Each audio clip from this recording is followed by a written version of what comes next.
So my dear student, now we are having 33rd question और इसका और part हम देख रहे हैं। और क्वेश्चन में हमारे पास में दो पार्ट गिवन है। ये 5 मार्क का क्वेश्चन है। ए पार्ट यहाँ पर गिवन है सीरीज। तो यहाँ पे सबसे इंपॉर्टेंट वर्ड हमको ध्यान रखना है, series LCR circuit is connected to an AC source using phasor diagram derive the expression for impedance of circuit। Okay तो सबसे पहले हम यहाँ पर इसका बी पार्ट हम बाद में देखेंगे, सबसे पहले ए पार्ट सॉल्व कर लेते हैं, है ना। तो यहाँ पर सबसे पहले आर एल और सी सर्किट हमने बनाया जो कि सीरीज में कनेक्टेड है और इससे हमने एक एसी वोल्टेज सोर्स कनेक्ट किया। ओके इसे हमने एसी वोल्टेज सोर्स कनेक्ट किया। ये हमारा एसी वोल्टेज है जिसका वी फेजर हम देख रहे हैं। ओके कितना जो वोल्टेज हमने अप्लाई किया उसका फेजर वैल्यू है वी फेजर। और जैसे ही हमने एसी वोल्टेज सोर्स अप्लाई किया वैसे ही यहाँ पर एक करंट स्टार्ट होगा आई फेजर, एसी करंट स्टार्ट होगा जिसका फेजर वैल्यू हमने लिखा आई फेजर। और इसके कारण ये जो रेजिस्टेंस है इसके अक्रॉस एक वोल्टेज ड्रॉप होगा वी आर फेजर, इंडक्टर के अक्रॉस एक वोल्टेज ड्रॉप होगा वी एल फेजर और कैपेसिटर के अक्रॉस वोल्टेज ड्रॉप होगा V C phasor. Okay V R phasor, V L phasor, V C phasor. Okay और जब कभी हमको यहाँ पर एसी वोल्टेज को ऐड करना होता है तो हमको फेजर वैल्यू ऐड करना होता है। मतलब कि अगर टोटल वोल्टेज वी हम लिखेंगे तो वो लिखेंगे V R phasor plus V L phasor plus V C phasor. Okay phasor value को ऐड हमको करना होता है। ये एक इंपॉर्टेंट कॉन्सेप्ट हमको यहाँ पर याद रखना है। अब हम फेजर डायग्राम की बात कर रहे हैं। किसकी बात कर रहे हैं? फेजर डायग्राम की। तो जब फेजर डायग्राम हम यहाँ पर ड्रॉ कर रहे हैं तो हम यहाँ पर करंट को एज अ रेफरेंस एक्सिस ले रहे हैं। करंट फेजर जो है हम ले रहे हैं as a reference axis, as a reference axis. क्यों? क्योंकि current is same in all three element, तीनों में करंट क्या है? सेम है। तो करंट को हम रेफरेंस एक्सिस ले रहे हैं। यहाँ पर फेजर डायग्राम में हमने करंट आई को रेफरेंस एक्सिस 0 डिग्री वाला एक्सिस लिया है और इसके परपेंडिकुलर हम एक 90 डिग्री वाला एक्सिस ड्रॉ कर रहे हैं, है ना। ये 90 डिग्री वाला एक्सिस हमने ड्रॉ कर लिया। अब यहाँ पर कुछ कॉन्सेप्ट हमको याद रखना है। कॉन्सेप्ट नंबर 1, पहला कॉन्सेप्ट हम याद रखेंगे, यहाँ पर स्लाइड में लिख लेते हैं। पहला concept, for resistor the phase difference is equal to 0 degree between current and voltage. Current और वोल्टेज के बीच का फेज डिफरेंस 0 डिग्री होता है रेजिस्टेंस के लिए। तो यहाँ पर जिस डायरेक्शन में करंट है उसी डायरेक्शन में वी आर फेजर भी होगा। क्यों होगा वी आर फेजर? क्यों आप वी आर को आई की डायरेक्शन में ड्रॉ कर रहे हो? क्योंकि उन दोनों के बीच का फेज डिफरेंस कितना है? 0 है। सेकंड पॉइंट आपको याद रखना है, अगर हम इंडक्टर की बात करें, मेरे प्यारे बच्चों, अगर जो मैं कॉन्सेप्ट आप बता रहा हूँ वो सारे कॉन्सेप्ट आप सिस्टमेटिकली लिख लेते हैं और वही एग्जाम में आप लिख कर आते हैं, एक नंबर भी आपका कोई नहीं काट सकता है। तो ये सारे कॉन्सेप्ट और बहुत सिस्टमेटिकली वे में हम देख रहे हैं, सारे कॉन्सेप्ट 1 बाय 1 हम समझ रहे हैं। आप 1 बाय 1 सारे कॉन्सेप्ट समझना और एक प्रॉपर नोट्स बनाना और 100% you will get good marks and good result in your final examination. So second, for L this a phase difference phi is equal to 90 degree. Okay, because अगर हम यहाँ पर derivation देखें तो डेरिवेशन के according phase difference कितना आता है? 90 डिग्री आता है। But it is leading. VL जो होगा वो लीडिंग होगा, वोल्टेज यहाँ पर लीडिंग होगा और करंट लेगिंग होगा। मतलब अगर हम यहाँ पर VL फेजर बनाएं तो करंट के कंपैरिजन में हमको यहाँ पर 90 डिग्री पर बनाना पड़ेगा VL फेजर, है ना। इस करंट के रिस्पेक्ट में जो करंट दिख रहा ना हॉरिजॉन्टल, इसके रिस्पेक्ट में अपवर्ड डायरेक्शन में 90 डिग्री पर बनाना पड़ेगा। क्यों? क्योंकि यहाँ पर वोल्टेज लीडिंग होता है तो ऊपर बनाया। ठीक है, same as it is third concept हम यहाँ पर देखते हैं। For capacitor C this phase difference phi is equal to again 90 degree, पर यहाँ पर चेंज होगा, VC जो होगा वो लेगिंग हो जाएगा। मतलब वोल्टेज अब लेग करेगा by 90 degree to the current. The phase difference between current and voltage for the capacitor is 90 degree and it is lagging. Voltage is lagging. So हम नीचे बनाएंगे. VC का फेजर कैसा बनाएंगे? नीचे बनाएंगे. क्यों बनाएंगे? वो सारा कॉन्सेप्ट आपको याद रखना है. ओके और सबसे पहले अब हम उनको ये जो इन वेक्टर इन फेजर को ऐड करने के लिए हम वेक्टर का कॉन्सेप्ट यूज कर सकते हैं. मतलब कि यहाँ पर जो VL और VC है सबसे पहले ये अपोजिट डायरेक्शन के है तो इनको सॉल्व कर लो. मान लेते हैं कि VL VC से बड़ा है अभी डेरिवेशन करने के लिए. तो VL is greater than VC. तो यहाँ पर इन दोनों को सब्ट्रैक्ट करने के बाद में हमारे पास में एक फेजर मिलेगा VL minus VC vertically upward.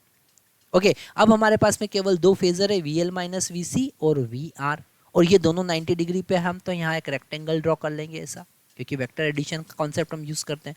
और यहाँ पर ये जो इसका डायगोनल होगा उसी डायरेक्शन में क्या होगा आपका एडिशन होगा. मतलब V फेजर फाइनल सबको ऐड कर लिया ना. VL और VC को ऐड किया सबसे पहले एक्चुअल में सब्ट्रैक्ट करना है वहाँ पर और VR को इसके साथ वेक्टर एडिशन कर दिया. ओके तो ये जो फेज हमारा मिलेगा वो फेज होगा करंट और वोल्टेज के बीच में फाई.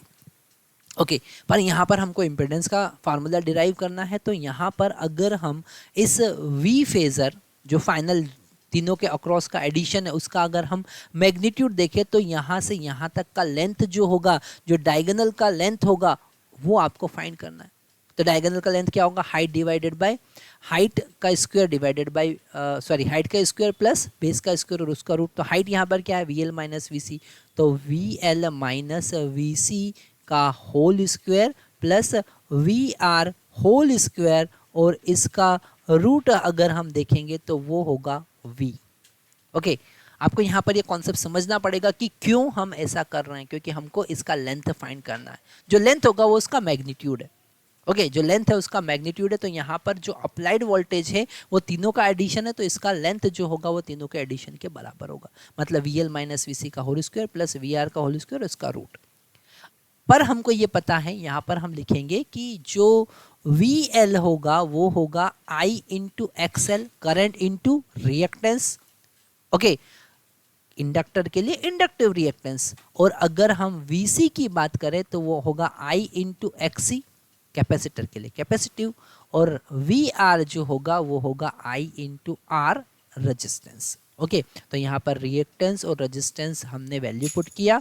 इनका वैल्यू यहाँ पर पुट करेंगे तो V is equal to root value put करेंगे I into XL minus I into XC और इसका square plus plus plus I into R इसका स्क्वायर. ठीक है मेरे प्यारे बच्चों अगर यहाँ से I हम कॉमन लेंगे तो सब पूरे रूट में से I कॉमन आ जाएगा और हमको यहाँ पर V बाय I का वैल्यू अगर देखेंगे मतलब total voltage divided by total current जो मिला है वो मिलेगा XL माइनस XC का whole square plus R square. Okay और यही Z है दैट इज द इम्पीडेंस. मतलब Z का value Z is equal to हमको मिला root R square plus XL minus XC और इसका होल स्क्वायर. और यही हमको डिराइव करना था. That is it is called impedance. It is the combination of resistance and reactance. That is called impedance. Okay it is the combination of and it is also measured in ohm. Okay तो यही हमको यहाँ पर derive करना था. वैसे तो हम बहुत सारी चीज़ें और इससे रिलेटेड समझ सकते हैं. यहाँ पर फेजर वैल्यू फेज एंगल भी हम कैलकुलेट कर सकते हैं पर वो क्वेश्चन में नहीं पूछा है तो हम उसके बारे में डिस्कस नहीं कर रहे हैं. पर आपको अगर वो सारी चीज़ें जानना है तो आप हमारे डिस्क्रिप्टिव वीडियोस देख सकते हैं.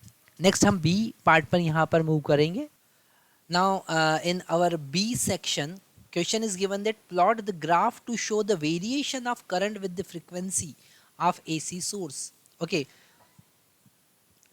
explaining the nature of its variation for two different resistance R1 and R2. R1 is less than R2 at the resonance. Okay, तो यहाँ पर अब हम एक RLC सर्किट ड्रॉ करते हैं. ये सारे कॉन्सेप्ट बड़े ध्यान से आप समझेंगे तो पूरे एक एक पॉइंट आपको समझ में आएंगे। यहाँ पर हमारे पास एक रेजिस्टेंस है, एक कैपेसिटर है, ओके, या एक पहले इंडक्टर लगा लेते हैं फिर कैपेसिटर लगा लेते हैं, ओके। और यहाँ पर हमने एसी सोर्स अप्लाई किया, ओके। अब आपको पता है एसी सोर्स का अगर आप इक्वेशन लिखेंगे मतलब वी टी, तो वो होगा V M sine omega T, okay, V M sine omega T, okay. तो अगर हम यहाँ पर ये जो एसी सोर्स अप्लाई कर रहे हैं तो डेफिनेटली यहाँ पर करंट फ्लो होगा, ओके। इसमें एक आई करंट यहाँ पर फ्लो होना स्टार्ट कर देगा, ओके। और इन सारे एलिमेंट के अक्रॉस वोल्टेज ड्रॉप होगा, ओके।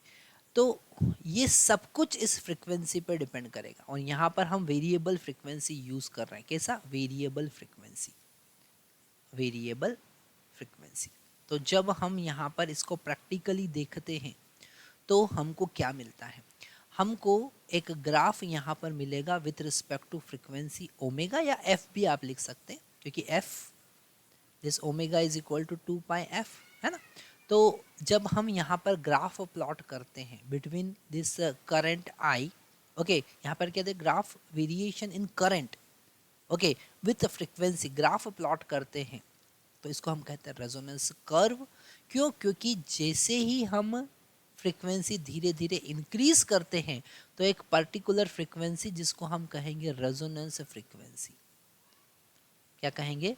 Resonance frequency. और इस रेजोनेंस फ्रिक्वेंसी पर करंट जो होगा वो मैक्सिमम हो जाता है, क्योंकि करंट का जो अगर हम इक्वेशन लिखें तो वो होगा v डिवाइडेड बाय z, और z जो होगा v divided by root R square plus XL मतलब omega L 1 by XC, XC का मतलब 1 बाय ओमेगा सी और इसका whole square. So this I is function of omega, omega का फंक्शन है ना, ओमेगा पे डिपेंड करेगा। तो जब हम यहाँ पर ग्राफ प्लॉट करेंगे किसके बीच में? करंट और फ्रीक्वेंसी के बीच में अगर हम ग्राफ प्लॉट करते हैं तो हमको ऐसा बेल शेप मिलता है। कैसा मिलेगा? ऐसा बेल शेप मिलेगा। और इस particular frequency that is called resonance frequency, उस पर हमको यहाँ पर जो मैक्सिमम करंट है वो मिलेगा, ओके। और अगर हम इस मैक्सिमम करंट की बात करें, यहाँ पर हम लिख लेते हैं, अगर हम इस मैक्सिमम करंट की बात करें तो वो होगा V by R. Maximum current की बात करें तो वो क्या होगा? V by are.